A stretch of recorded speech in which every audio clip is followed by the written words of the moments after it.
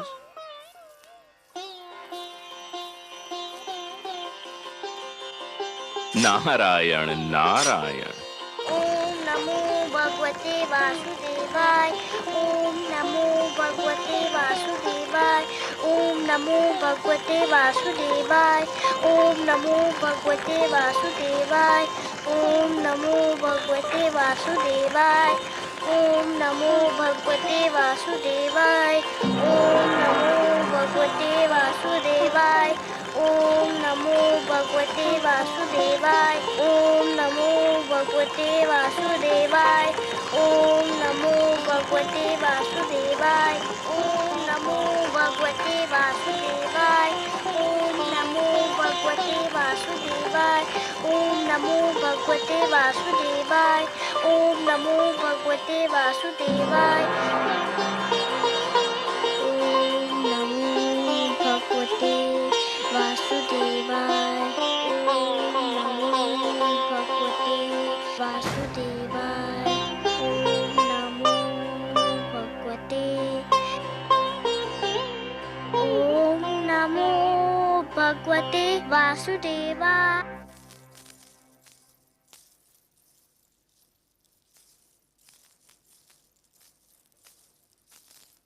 प्रणाम प्रणाम राजगुरु। राजगुरु। प्रणाम। क्या बात है? आप लोगों के मुख देखकर तो ये लग रहा है कि अवश्य कोई अशुभ समाचार है। हाँ राजगुरु, ऐसा लगता है कि स्थिति नियंत्रण के बाहर हुई जा रही है। क्यों? समस्त राज्य में असंतोष फैला हुआ है। असंतोष? पर क्यों? प्रजा पर तो कोई अत्याचार नहीं हुआ है। प्रजा में यह भावना फैल गई है कि राजकुमार ध्रुव के जाने का कारण महारानी सुरुचि है और उनके विरुद्ध बहुत क्रोध फैला हुआ है। यदि प्रजा का यह क्रोध राजभवन की ओर मुड़ गया तो अराजकता फैल जाएगी। केवल आप ही महाराज को यह परामर्श दे सकते हैं कि वे प्रजा की भावना को शांत करने के लिए कोई उपाय करें। नहीं, महाराज इस स्थिति में नहीं कि वो कोई परामर्श दे सकें या ले सकें। पुत्र वियोग ने उन्हें निढाल कर रखा है। उन्हें तो ये सूचना देना भी उचित नहीं कि राज्य में असंतोष फैल रहा है। परंतु अब क्या किया जाए राजगुरु? कहने को तो देश राजा का ही होता है। उस पर राज्य करना, उसे संभालना राजा का कर्तव्य भी है और अधिकार भी। परंतु इन कार्यों को संपूर्ण करने में राजा जिन लोगों की सहायता लेता है वह भी उत्तरदायी होते हैं।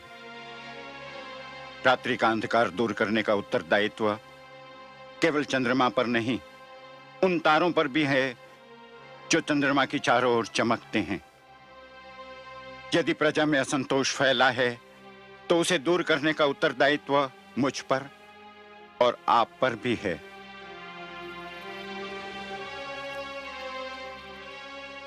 आप प्रजा को समझाइए कि राजकुमार ध्रुव जिस अभियान पर निकले हैं, भगवान से विनती करे कि वो अभियान पूरा हो। ध्रुव का अभियान पूरा हो गया तो सब कुछ अपने आप ठीक हो जाएगा। जाइए और प्रजा को समझाइए कि राजभवन में बिखरे दुख को अपनी भावनाओं से और बढ़ावा न दे और ध्रुव की रक्षा और इच्छा पूर्ति की प्रार्थना करे। जो आज्ञा राजगुरु।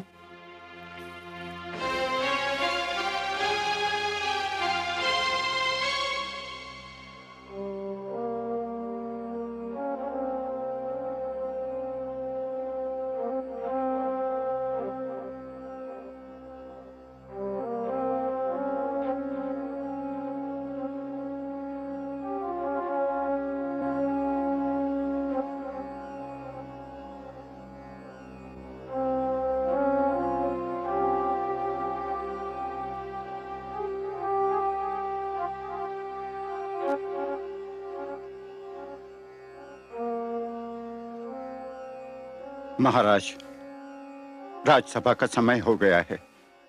आप यहाँ क्या कर रहे हैं?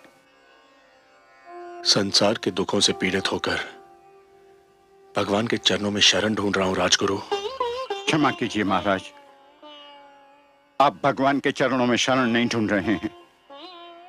आप तो जीवन के कड़वे सत्य से घबराकर पलायन का मार्ग खोज रहे हैं, वास्तविकता से दूर भाग रहे हैं। ये सच है राजगुरु, परंतु जिस जुआरे ने एक ही दाव में अपना सब कुछ हार दिया हो, वो और कर भी क्या सकता है? जीवन युद्ध कीड़ा नहीं है महाराज। ईश्वर ने मानव को जीवन कर्म क्षेत्र के रूप में दिया है। आप इसे कर्म भूमि से पलायन की शरण स्थली बना रहे हैं। मैं हार चुका हूं राजगुरु, मैं हार चुका हूं। मैं इस कर्म क्षेत्र में जीवन का एक महायुद्ध हार चुका हूं। महाराज, किसी राजा का युद्ध हार जाना बड़ी बात नहीं है, पर किसी राजा का साहस हार जाना एक दुर्भाग्यपूर्ण घटना है। राजा का साहस व्यक्तिगत विषय नहीं होता। उस साहस के साथ प्रजा की आशाएं और उमंगें जुड़ी होती हैं। उस साहस के साथ प्रजा का भविष्य जुड़ा हुआ होता है। तो फिर मैं क्या करूं राजगुरु, मैं क्या करूं? उठिए और प्रजा के कल्याण की योजनाएं बनाइए। जो अपने परिवार का कल्याण ना कर सका, वो प्रजा का कल्याण क्या करेगा राजगुरु? यही तो आपकी भूल है महाराज। आपने केवल राजभवन की चार दीवारी के भीतर रहने वालों को अपना परिवार समझ लिया है, पर वो प्रजा जो आपकी जय जयकार करती है, वो सैनिक जो आपके एक संकेत पर अपने प्राण न्योछावर करने उठ खड़े होते हैं, क्या वो आपका परिवार नहीं है? राजा का वास्तविक परिवार तो उसकी प्रजा है। प्रजा के दुख पर दृष्टि डालिए, आप अपने दुख भूल जाएंगे। यदि कोई वृक्ष फल न दे सके तो उसकी महत्ता में कुछ कमी आ सकती है, पर यदि कोई वृक्ष छांव ही न दे सके तो उस वृक्ष का महत्व ही नहीं रहता। राजा वो वृक्ष होता है जिसके तले प्रजा को सुख और न्याय की छांव मिलती है। अपनी प्रजा को इस छांव से वंचित न कीजिए महाराज। उठिए, अपना उत्तरदायित्व निभाने की सोचिए। मैं प्रयत्न करूंगा राजगुरु, मैं प्रयत्न करूंगा। प्रयत्न नहीं महाराज, साहस कीजिए। महाराज, यदि आपको मेरा परामर्श स्वीकार नहीं है, यदि आपको मेरी बातों पर विश्वास नहीं है, तो मुझे कहने दीजिए कि मैं आपके और राजसभा के योग्य नहीं हूं। यहाँ मेरे लिए कोई स्थान नहीं है। ठहरिए राजगुरु, ठहरिए।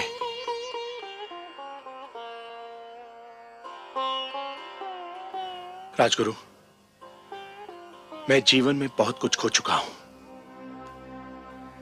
यदि आप जैसा महापुरुष और मार्गदर्शक भी मैंने खो दिया तो मैं बिल्कुल कंगाल हो जाऊंगा। आपने मुझे सत्य का मार्ग दिखा दिया है, मैं आपका आभारी हूं। नमो भगवते वासुदेवाय। ओम नमो भगवते वासुदेवाय। ओम नमो भगवते वासुदेवाय। ओम नमो भगवते वासुदेवाय। ओम नमो भगवते वासुदेवाय।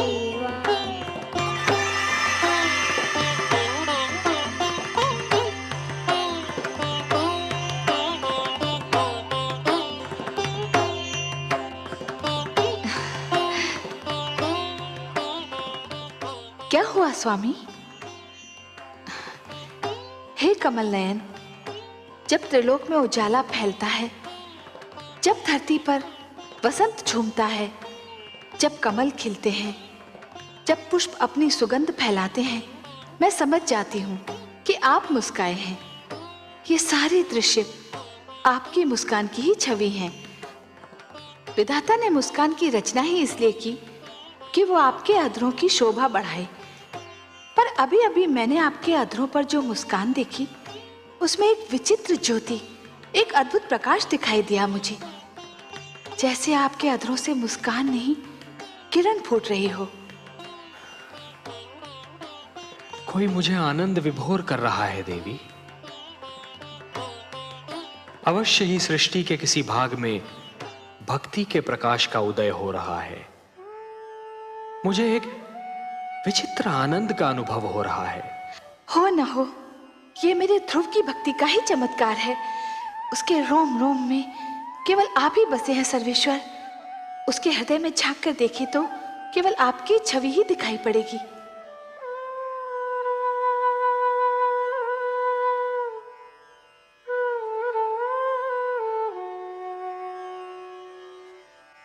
ओम नमो भगवते वासुदेवाय। ओम नमो भगवते वासुदेवाय। ओम नमो भगवते वासुदेवाय।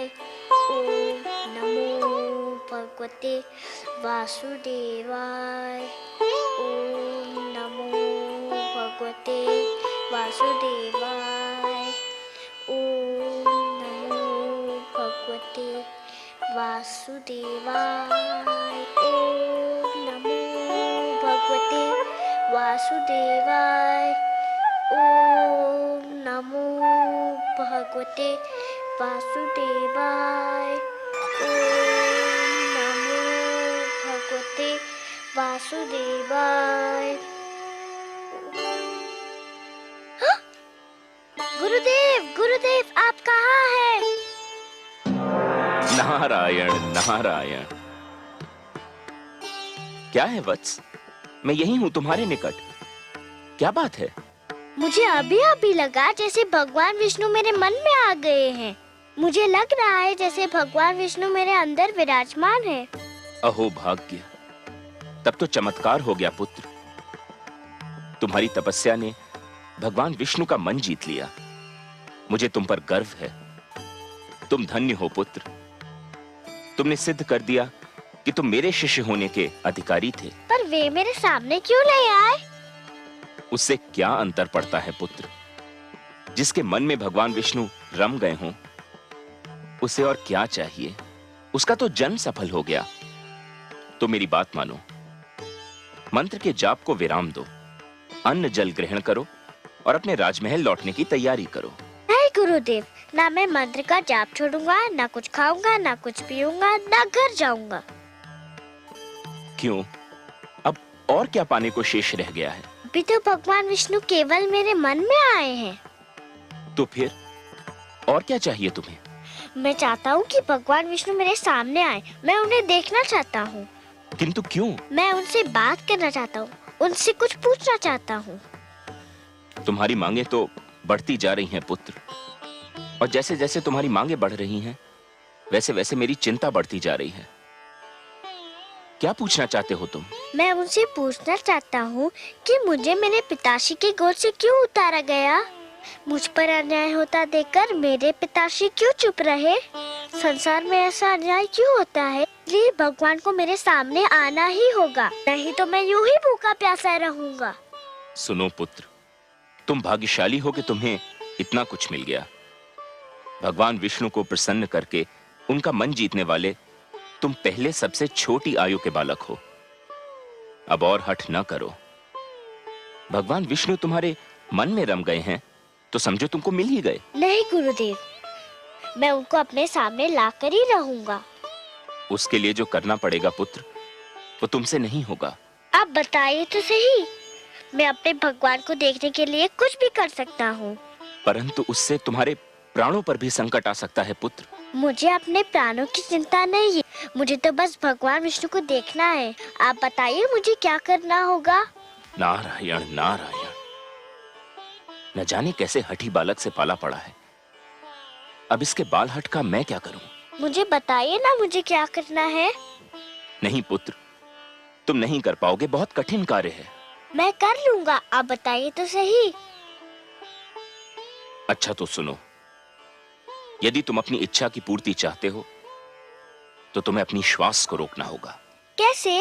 सुनो पुत्र, एक बार ओम का उच्चारण करके पूरी शक्ति से अपनी श्वास को अंदर खींचकर मन ही मन ओम नमो भगवते वासुदेवाय का तब तक जाप करो जब तक स्वयं भगवान विष्णु तुम्हारे नेत्रों के सम्मुख साक्षात न आ खड़े हों।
देवराज, देवराज, देवराज! क्या बात है गंधर्वराज चित्ररथ? धरती पर हाहाकार मचा हुआ है देवराज। धरती पर समय की गति रुकी जा रही है प्रभु। बालक ध्रुव यदि यूं ही श्वास रोके रहा तो प्रलय आ जाएगी देवराज। कुछ कीजिए देवराज, नहीं तो अनर्थ हो जाएगा। नहीं, इसका कुप्रभाव रोकना मेरे वश की बात नहीं है देवगण।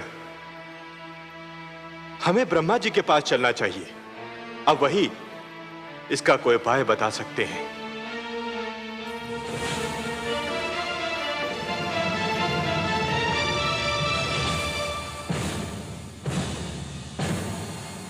त्राहिमाम, त्राहिमाम, त्राहिमाम, त्राहिमाम, त्राहिमाम, त्राहिमाम।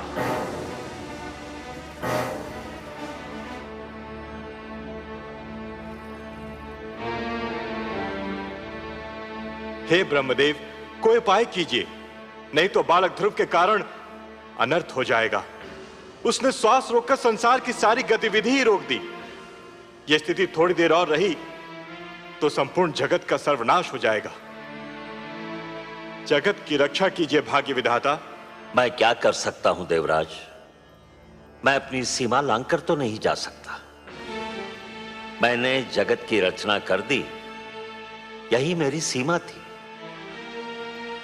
जगत की रक्षा तो केवल वही विश्वाधार, पद्मनाभ, लक्ष्मीपति, करुणा सागर भगवान विष्णु ही कर सकते हैं। और फिर ध्रुव, मेरा नाम तो नहीं जप रहा है कि मैं उसे शांत कर दूं। वो तो भगवान विष्णु के मंत्र का जाप कर रहा है।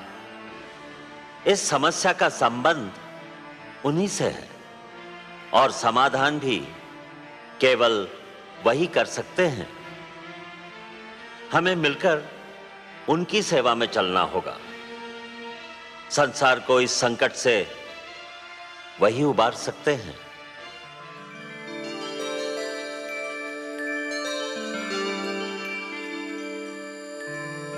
त्राहिमाम त्राहिमाम त्राहिमाम त्राहिमाम। प्रणाम हे नारायण। हे लक्ष्मीपति, हे गोविंद, हे सर्वेश्वर, आपको कोटि कोटि प्रणाम। प्रणाम।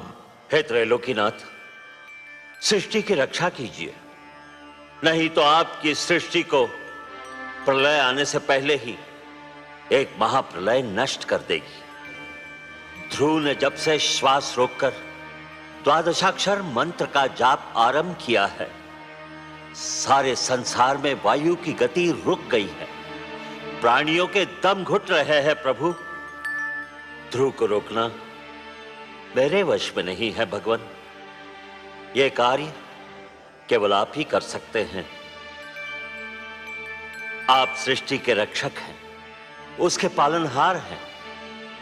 हम सब विनती करते हैं, आप ही ध्रुव की समस्या का कोई उपाय कीजिए प्रभु। समस्या बहुत गंभीर हो गई है। अब बात केवल एक बालक तक सीमित नहीं रही ब्रह्मा जी। सारी सृष्टि के समक्ष एक संकट खड़ा हो गया है। अब तो हमें जाना ही होगा अपनी सृष्टि की रक्षा के लिए, और फिर किसी और की भांति हमें भी तो ध्रुव के प्राणों की चिंता है।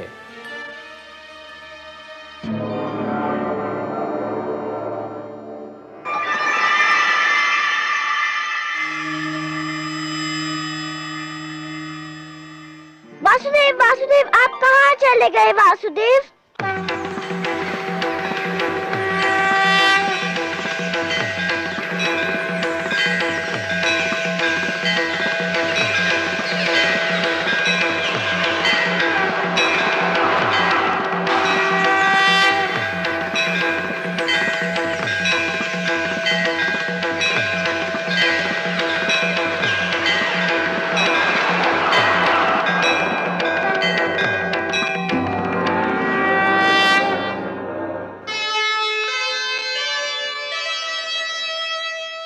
नन्हा सा ध्रुव हो गया, ऐसा भक्त महान, शक्ति दिखाई भक्ति ने,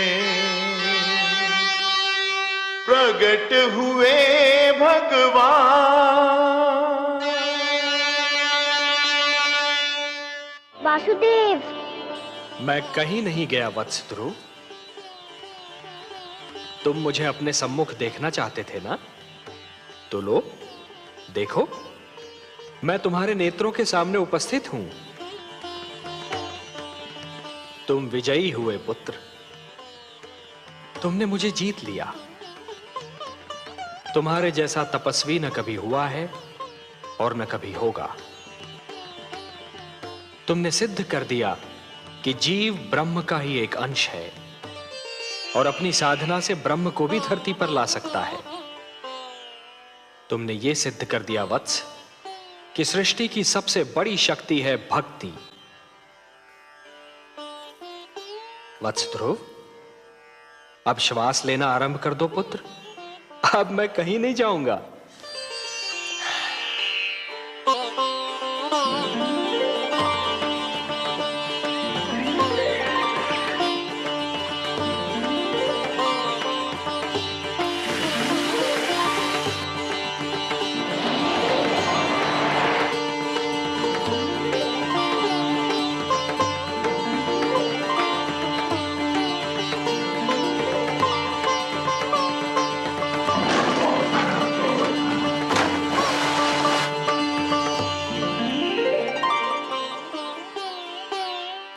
तुम मुझसे मिलना चाहते थे, मैंने तुम्हारी इच्छा पूर्ण कर दी। अब अपने माता पिता के पास लौट जाओ। नहीं भगवान नहीं, अभी मैं नहीं जाऊंगा। क्यों वत्स? भी तो मुझे आपसे बहुत सी बातें करनी है, बहुत से प्रश्न पूछने हैं। प्रश्न? मुझसे?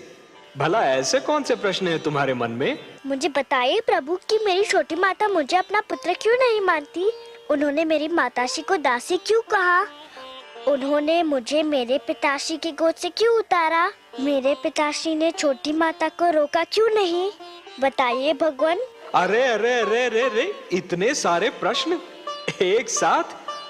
अच्छा ये बताओ कि सबसे पहले तुम किस प्रश्न का उत्तर चाहते हो? मुझे मेरे पिताश्री के गोद से क्यों उतारा गया? अच्छा, तो इस प्रश्न ने तुम्हें सबसे अधिक व्याकुल किया है? हाँ भगवान। मेरे निकट आओ।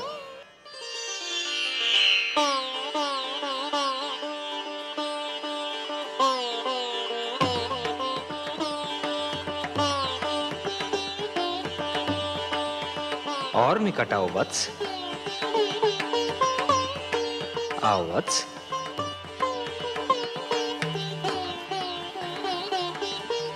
मेरी गोद में बैठ जाओ।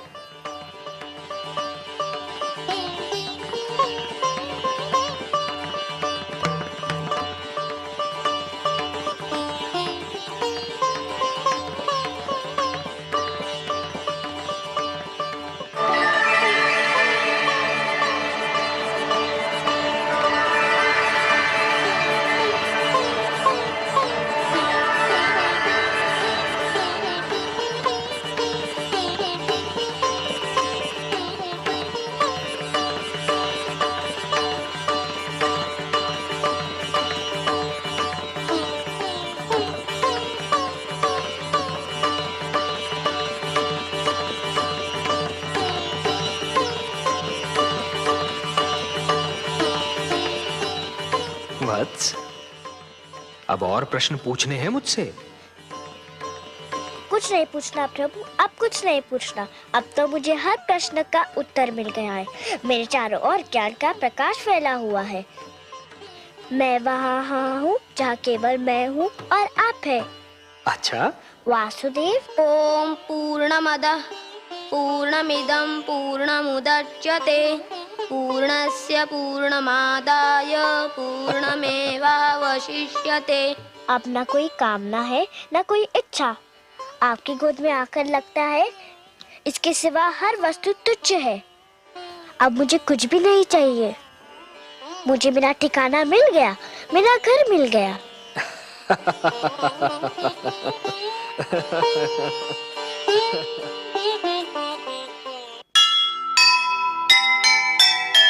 दुनिया ने देखी नहीं प्रभु से ऐसी प्रीत।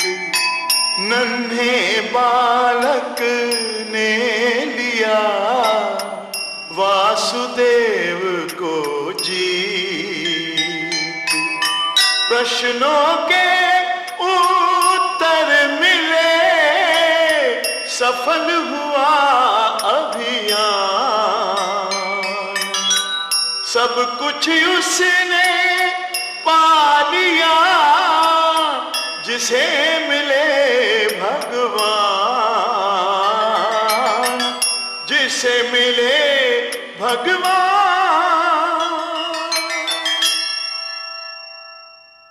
विष्णु पुराण, विष्णु पुराण, विष्णु पुराण। प्रगटे कब तीन लोक, जन्म मृत्यु हर्ष शोक। पृथ्वी जल वायु गगन, प्रगटे कब ज्योत अगन। इस पुराण में है निहित जप तप और योग ध्यान। विष्णु पुराण, विष्णु पुराण।